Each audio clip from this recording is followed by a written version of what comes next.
Hello and welcome to the first official episode of the Manage Comics Thoughtstream. I am Brian and I'm your host. And this week I'm really excited because we're going to talk about the secret history of Manage Comics and specifically kind of my secret history, my secret origin, if you will.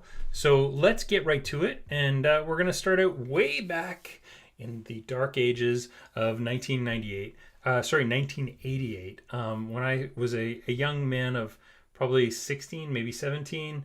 And I started at a store called Bid Time Return here in London, Ontario, which was my local comic store growing up, and the place where I recall buying off the shelf Crisis on Infinite Earths number 8 and 9, Death of the Flash and Death of Supergirl.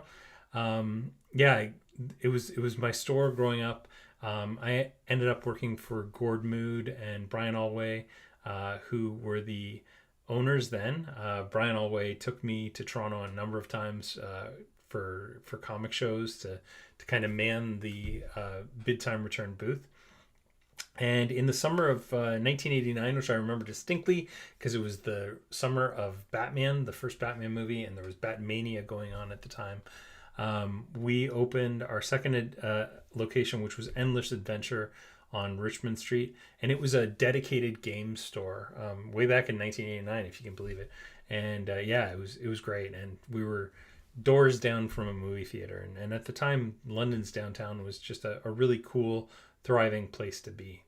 I worked there, and then in 1991 Mike and Sean Robinson opened Heroes Cards and Comics, which was probably the coolest comic store I've ever seen.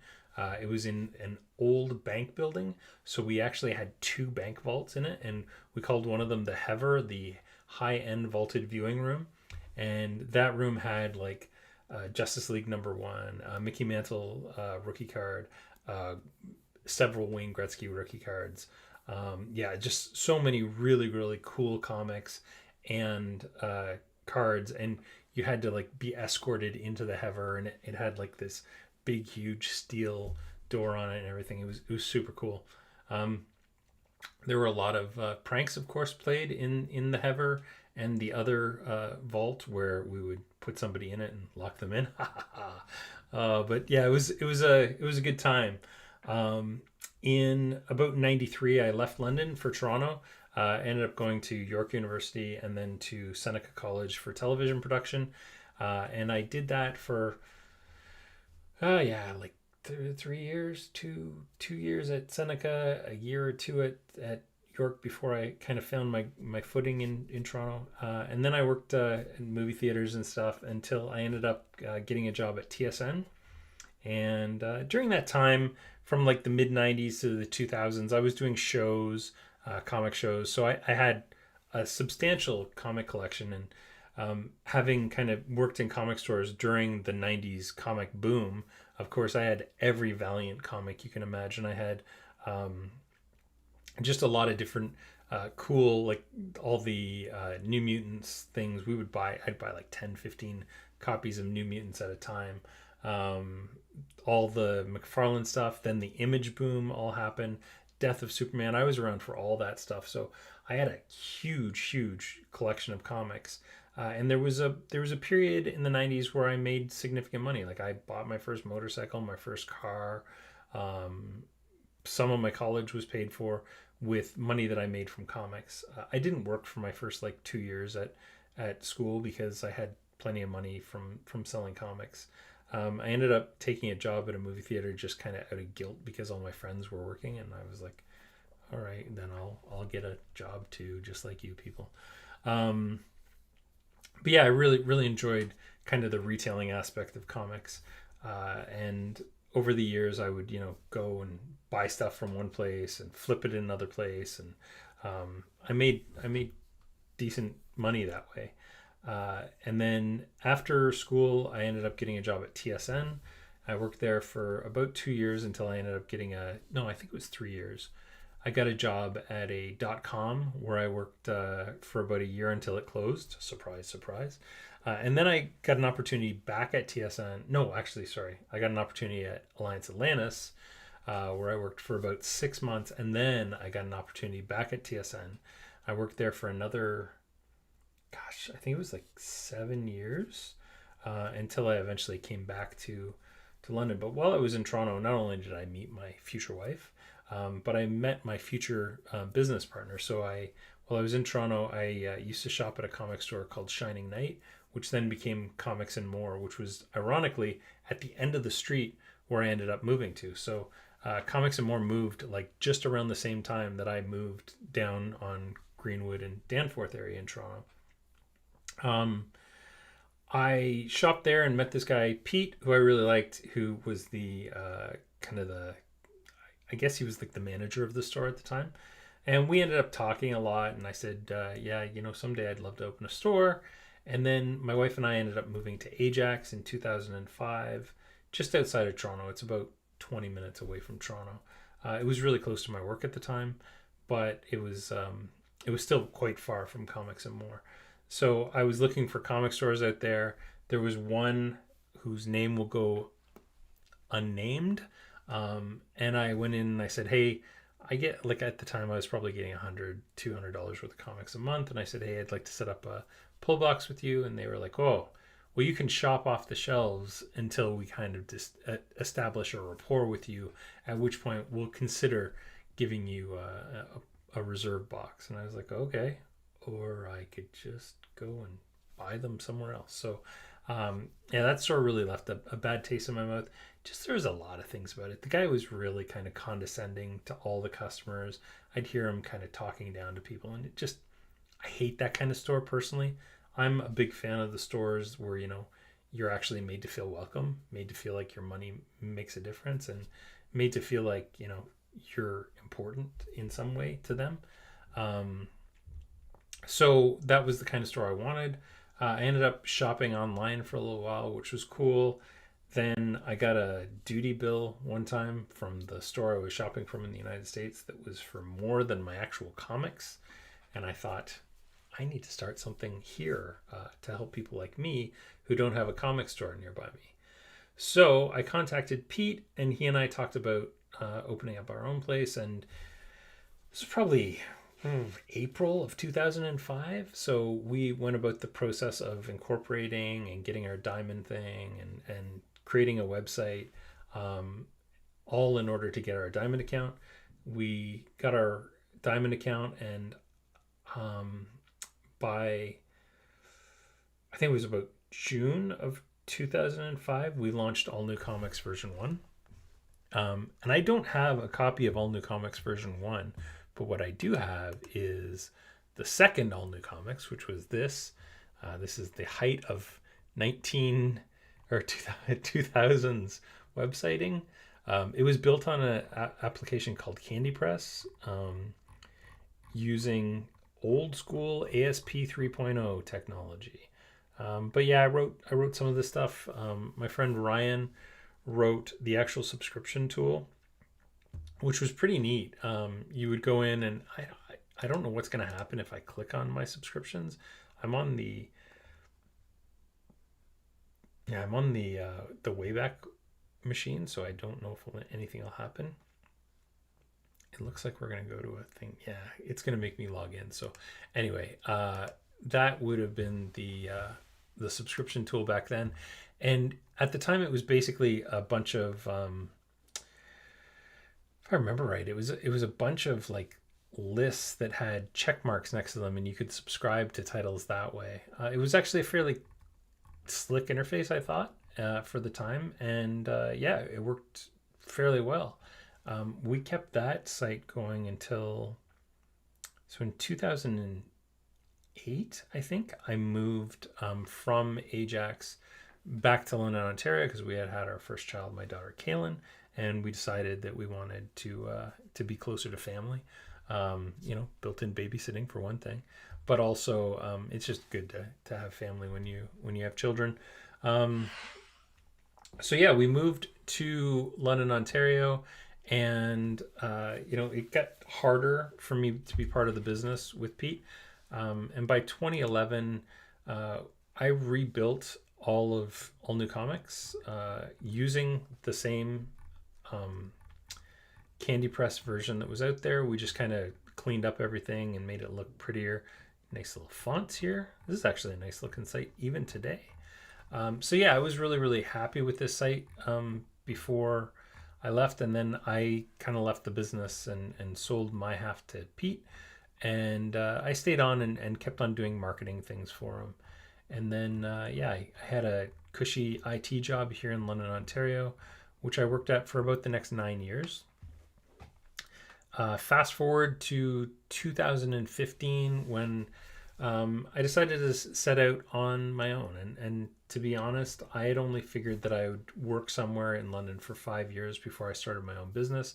Kind of always knew what I wanted to do, but just hadn't done it yet. So in 2015, I incorporated my own company called NorthIQ, and yeah, set about kind of making different things with NorthIQ, and I was pretty happy with what I did. And the very first thing that I chose to do was rebuild All New Comics. So I talked with Pete about rebuilding his site and said what I'd like to do is not only just build your site, but I'd like to create a new version of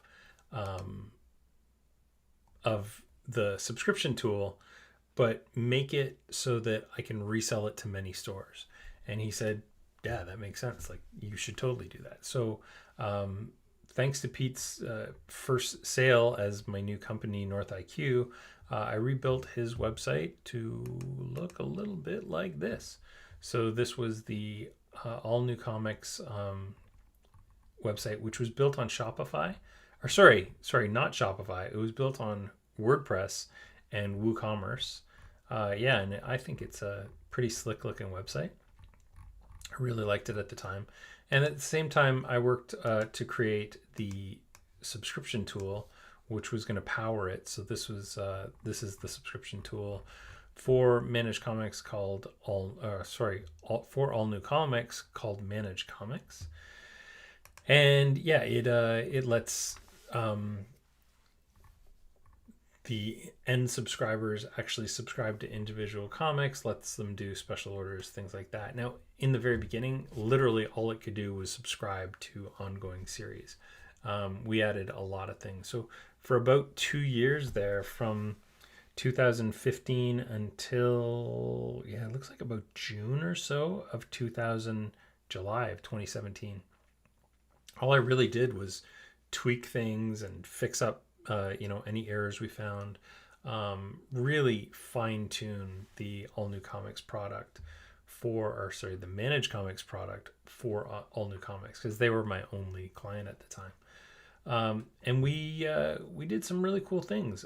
We really kind of improved the overall system, made it work a lot better. We started adding some cool features, like there's a special orders feature,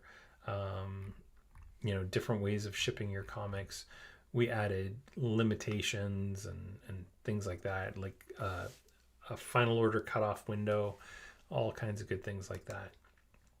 At some point, I think it was 2016, I rebuilt the All New Comics Shopify site, All New Comics WordPress site again, and just kind of cleaned up a lot of the stuff that I had done originally.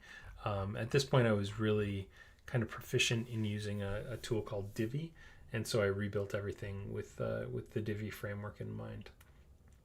And that kind of takes us to 2017, and in 2017 I started selling Managed Comics to other stores, and it was pretty organic. It all started out, I just kind of posted in a couple places that Managed Comics was available. I started building some pages around just content about what Managed Comics was. I did a little bit of outreach. I think I reached out to Bleeding Cool and to a couple other news sites and said, this is the tool that we've created. Here's how it works. And we ended up selling about a half dozen stores. The first store was a comic shop called Uncanny Comic Shop, which was a really owned by a really cool dude in Florida. And unfortunately, he went out of business about 6 months later. I'm not sure exactly what happened, but it kind of sucked. But our second store was one called Off the Wagon Shop, and then our third one was AJ's Comics in New Jersey, and they were just great. They really helped us kind of fine tune our messaging around how we can help stores. So yeah, we did a ton of work with them, and then started kind of slowly adding on stores. We added on Tales of Tomorrow, who was a brand new store in Farmington, New Mexico at the time. They're a comic store and a cafe. Lobo Comics and Toys came along shortly after that. The Realm Comics and Games, Docking Bay 94. These were some of our initial stores in those first few months when we really started marketing things. And yeah, those guys are all with us today, and they're all awesome stores who are doing some amazing things. Every one of those stores has, over 100 subscribers who use their system every week and get more sales through the things that we've done working with them. So yeah, that's kind of Managed Comics in a nutshell. We really started content marketing around late 2017. It looks like May 2017 we started frequently posting blogs, and I originally built the blog on Medium, and about 6 months into building this blog and really kind of promoting it and things like that, it just disappeared. But it disappeared stealth because I could still see it, but nobody else could see it. And I started getting emails from people like, hey, you had a really great piece on like Instagram for comic stores on your blog, but I can't find it anymore. And I was like, what? It's right here. And I sent them the URL, and they're like, yeah, when I open it, I get this website has been suspended. And I looked into it, and it turns out that for some reason we had been caught as spam in one of Medium's filters, but they didn't bother telling us. And I asked them about it and said, what's going on here? And they said, yeah, we fixed the problem. And I was like, okay, that's cool. What was the problem? And they wouldn't tell me. And it was really, really frustrating. So it totally changed my content strategy for them. At the time, I had everything hosted on Medium in terms of the blog because it was really easy to write to. It was a nice interface to write on. And I could write things quickly. But then I was like, this is terrible. This is a terrible experience. Oh, this blog post actually reminds me. Comixology, which is a digital comic service, used to have a pull list product. And around the time that we started like kind of really promoting, they decided that they were going to sunset it. March 31st, 2018, it looks like, is when they sunset that product. So we started promoting that we could replace them. And I actually created a replacement script where we could import their CSV file and then import that into Managed Comics and get all your customers and everything. That was a big driver of a lot of the growth that we did in the second half of 2018. So yeah, I was really, really happy with kind of that stuff. But getting back to the Medium thing, we ended up building our blog like in a WordPress environment, and then we just launched a WordPress blog as quickly as we could, and that's gone really, really well. We generate pretty much all of our new stores' interest through this blog. So we post usually twice a month, and those posts are everything from using social channels, which we talked about in the last episode of the Thoughtstream, to things you should consider, etc., etc. So yeah, and that kind of brings us to today. Back in May of 2020, when DC left Diamond, what we did is we created a brand new service called Geek Fetch, and Geek Fetch is intended to here I'll take you here. So Geek Fetch is a catalog of awesome stuff, and it really, really makes adding products to your Shopify store super simple. So the idea is you go in, you upload your Lunar or Diamond, or at the time UCS invoice, and then you can confirm the quantity, and it will make magic and then actually create your products with all your images and everything. We have a way of doing this with both Shopify and with WooCommerce. So yeah, it's available for both those platforms, and we're constantly kind of updating and augmenting the data. So we know that people get games and things from other companies. So we're working on getting stuff from ACD and Asmodee and GTS and all these other game distributors as well. We also want to get into Penguin Random House, like with all their codes, so that at some point the idea will be you get your new shipment in from somebody and you can just start scanning your barcodes and populating all the data that you need, because right now it takes a long time for people to create products, and their products frankly aren't that good. But the managed comics products that we can create, manage-comics. So this is our little guest store, and this has all the product information that you need for your comics and your games or whatever it is. So we actually can import the Smash Up Marvel board game with all the images and all that stuff. So this takes seconds instead of hours to create all your program, your products, I should say. That was that database was really a requirement for us in order to build on managed comics, because with multiple vendors selling comics, we suddenly got into a position where we couldn't update our databases fast enough. So this really helped us, and we've extended that thing 2 or 3 times now, and at this point we've built some really cool features into the Geek Fetch application, which is now powering the new managed comics. And speaking of managed comics, in the next couple weeks, I'm going to be announcing officially Managed Comics 2.0, which will be a Shopify solution. And that tool is going to be really instrumental in kind of the things going forward. We'll always maintain, the original Managed Comics, the old school OG, if you will, Managed Comics. But there's a point where adding significant new features is getting harder in that old platform, because it doesn't fully integrate with the Geek Fetch catalog of products. It doesn't, upload things to your store, which is kind of integral to the hybrid way of retailing that we're recommending people move towards. So having something like Binder POS, who's a partner of ours, integrate with a Shopify solution, which Managed Comics creates orders for, and also uploads your products into Shopify, all in one kind of, I guess you'd call it like intake procedure. So you get all your stuff in, and then you allocate out what is going to be reserved, what's going on shelves, even what you'll keep as backstock will be all one kind of piece that you do at once. So that is Managed Comics 2.0, which we hopefully we'll have some really cool things to show you in the next 2 weeks.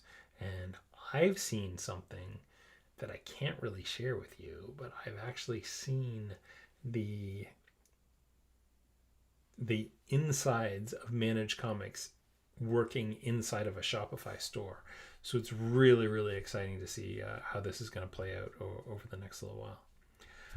That is the Managed Comics Thoughtstream episode 1, issue 1, if you will, which is the secret origin of Managed Comics, and in fact probably a little bit of my own secret origin as well. And I hope you enjoyed this. I did get a question last week. Aaron Payne from the comic shop in the UK asked me a question, and his question was, let me see if I can find Aaron's question. I believe it was around some of the Geek. It was around Geek. Oops. There it is. I see it. So Aaron asked me, just watch your Thoughtstream. Really like the theme you've customized. There's a lot of cool features that I like the filter bar that we don't have in the Binder POS theme. Wondering if there's any plans to integrate those pieces with the Binder POS theme at some point in the future. So I will talk to the guys at Binder POS. I think once they kind of see the features you're looking for, it makes it a lot easier for them to kind of build towards that stuff. So yeah, definitely I'll reach out to Reese at Binder POS and see if he can integrate some of those features. Right now, the Binder POS theme is definitely a kind of a separate thing from what we do, just because they've got a lot of hooks into their own system that we haven't really accounted for yet. So I'll just show them how cool our theme is and see where that goes. So that is the Thoughtstream for this week. Again, if you have any questions for us, please reach out to help@managecomics.com, and I will get back to you and answer your questions on air next week. See you next week at 3 p.m. Eastern Time, or that is noon Pacific Time, and we'll take it from there. Thoughtstream out.